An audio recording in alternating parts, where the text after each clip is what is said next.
Hello, graduate students. This is Carl Leopson at the University of Arizona, and I wanted to make a short video for you about experimental control because I think there might be some confusion and I want to clear all that up.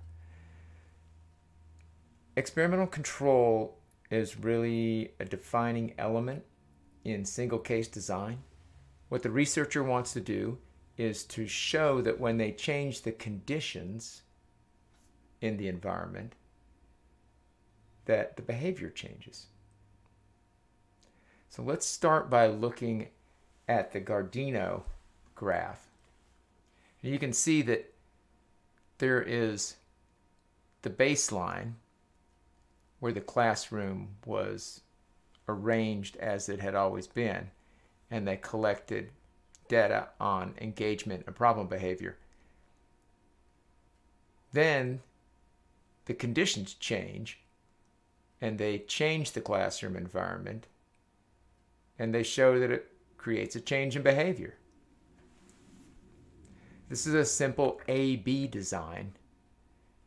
And the problem is that it's open to us looking at it and saying, well, maybe something else happened for those kids in that classroom. Maybe somebody implemented some other intervention at the same time that the classroom changed. Maybe the teacher changed the way she interacted with them. And so a simple A-B design doesn't show as much experimental control as other designs. And it's open to threats. Threats of history, what's going on, and maturation, growth, things that happen over time. So to fix that, one thing you can do is withdraw the intervention. So we could have withdrawal or reversal designs. This is the CHAC article, and it's about the video modeling, and independent transitions. So here is the percentage of independent transitions for, I'm in the way, let's see, that's for EN. And they showed that the child didn't do very well at independent transitions, and then once they implemented video modeling, the child does really well with transitions. So to show that they have real experimental control, more than just once, this is one demonstration of experimental control, they then remove the video modeling and the behavior returns to almost baseline levels. So that's two demonstrations of experimental control. And then they put it back to show that really it's the intervention that's doing it. So this is an A-B-A-B design. And we could call maintenance C. But not only do they do that, they do it with another child, and they do it with yet another child and another child. So it starts to look like pretty good evidence that it's the video modeling that's in control. So they have 3 demonstrations of experimental control for each child. 4 children, they show 12 demonstrations of experimental control in their study. Pretty strong evidence. But what happens if you're teaching a skill and you can't remove it? Or with Gardino and Fullerton, if they make changes to the classroom that can't be withdrawn, they build new equipment into the walls that can't be taken out. Let's say you are teaching some other skill. For instance, this is the Bach article. Let's see if I remember what that one was about.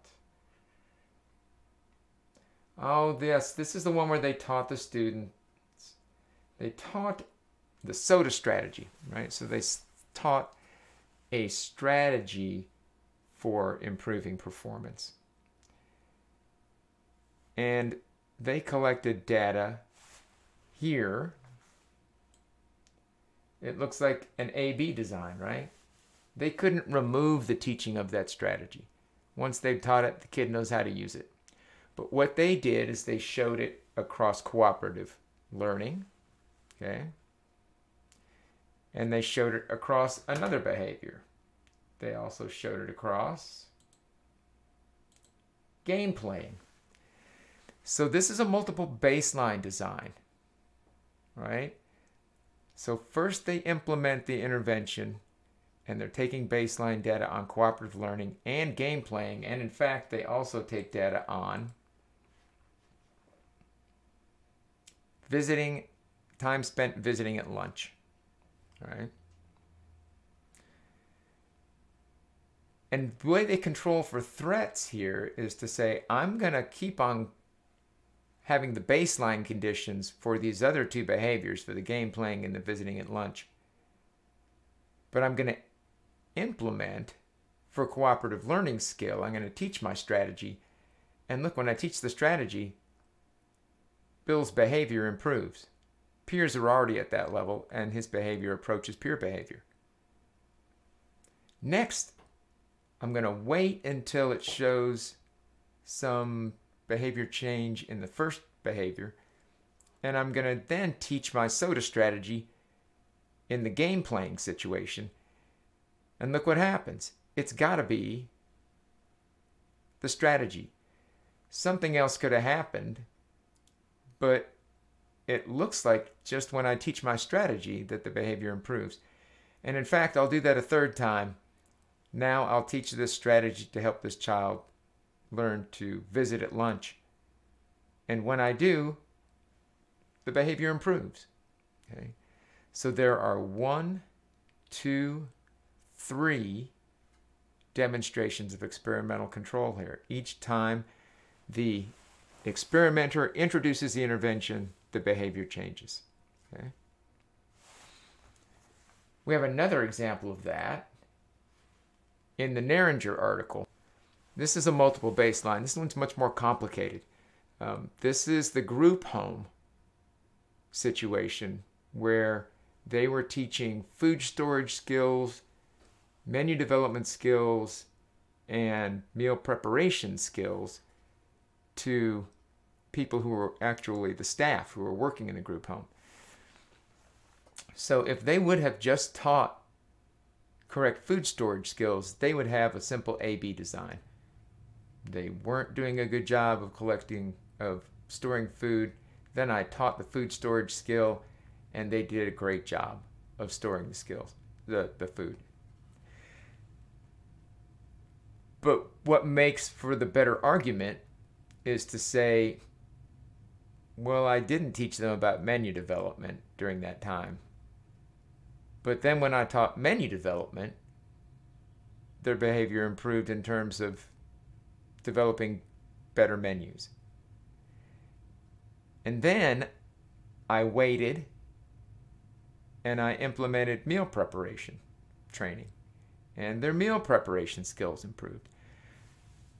So it couldn't have just been some general memo that came out to all the staff members at this group home telling them to do a better job in these areas.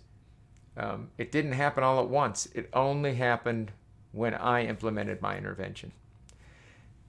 Now, what makes this even more compelling on the researcher side is that they not only implemented here and had 3 demonstrations of experimental control, they went and did it at another group home.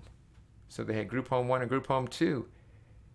And again, in the second group home, it was only when the intervention was implemented in each case that the staff workers improved their behavior. So, as you think about developing your proposal, try to come up with something better than an A-B design, something that shows 2, 3, 4 demonstrations of experimental control. One reason for having multiple subjects, so here they have multiple group homes, multiple behaviors, especially with subjects, is subjects disappear. If you pick out one student to do your master's project with, and you start to implement, and you get halfway through your study and that student switches schools or starts to be absent a lot or gets arrested and sent to another school, your study's over. That's one reason you want to have multiple students. When I was a doctoral student at the University of Kentucky, they encouraged us to have as many as 9 participants ready to go. So we have multiple demonstrations of experimental control, compelling arguments, and that we could deal with the attrition factor of students. I hope this helps explain the issue of experimental control. Let me know if this answers your questions, and if it doesn't, ask me some more questions. All right? Take care. Bye.